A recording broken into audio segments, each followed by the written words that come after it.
অবিশ্বাস্য গাইস, আবারও এক লাফে সোনার দাম ভরিতে কমে গেল ৮,৩৮৬ টাকা। যে স্বর্ণের দাম ছুঁয়েছিল রেকর্ড, এখন সেই দাম নিচে নেমে এলো মাত্র কয়েক দিনের ব্যবধানে। এই বড় পরিবর্তনের কারণ কি এবং বর্তমানে বাংলাদেশের বাজারে প্রতি ভরি স্বর্ণের দামই বা কত? সবকিছু বিস্তারিত জানতে ভিডিওটি শেষ পর্যন্ত দেখুন, আর চ্যানেলে নতুন হলে সাবস্ক্রাইব করতে ভুলবেন না। দেশের বাজারে আজ রবিবার ৯ নভেম্বর স্বর্ণের ভরিতে ৫,৬৪৫ টাকা কমে গিয়ে ২,১,৭৭৬ টাকা বিক্রি হবে। বাংলাদেশ জুয়েলার্স অ্যাসোসিয়েশন বাজুস এক বিজ্ঞপ্তিতে জানিয়েছেন, স্থানীয় বাজারে তেজাবি স্বর্ণের অর্থাৎ পিওর গোল্ডের মূল্য কমেছে। ফলে সার্বিক পরিস্থিতি বিবেচনায় স্বর্ণের নতুন দাম নির্ধারণ করা হয়েছে। নতুন দর অনুযায়ী দেশের বাজারে প্রতি ভরি অথবা ১১.৬৬৪ গ্রাম বা ২২ ক্যারেটের স্বর্ণের দাম পড়বে ২,১,৭৭৬ টাকা।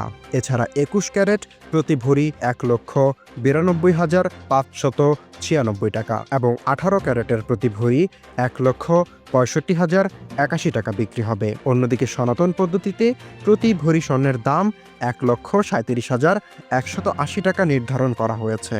বাজুস আরও জানায়, স্বর্ণের বিক্রয় মূল্যের সঙ্গে অবিশ্বাস্যভাবে সরকার নির্ধারিত ৫% ভ্যাট ও বাজুস নির্ধারিত ন্যূনতম মজুরি ৬% যুক্ত করা হবে।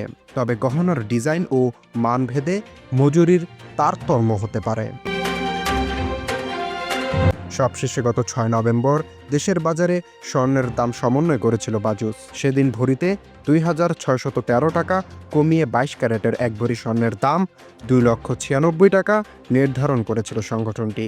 এছাড়া ২১ ক্যারেটের প্রতি ভরি ১,৯০,৯৯৮ টাকা, ১৮ ক্যারেটের প্রতি ভরি ১,৬৩,৭১৬ টাকা এবং সনাতন পদ্ধতিতে প্রতি ভরির স্বর্ণের দাম ১,৩৬,০১৪ টাকা নির্ধারণ করা হয়েছিল, যা কার্যকর হয়েছিল ৭ অক্টোবর থেকে।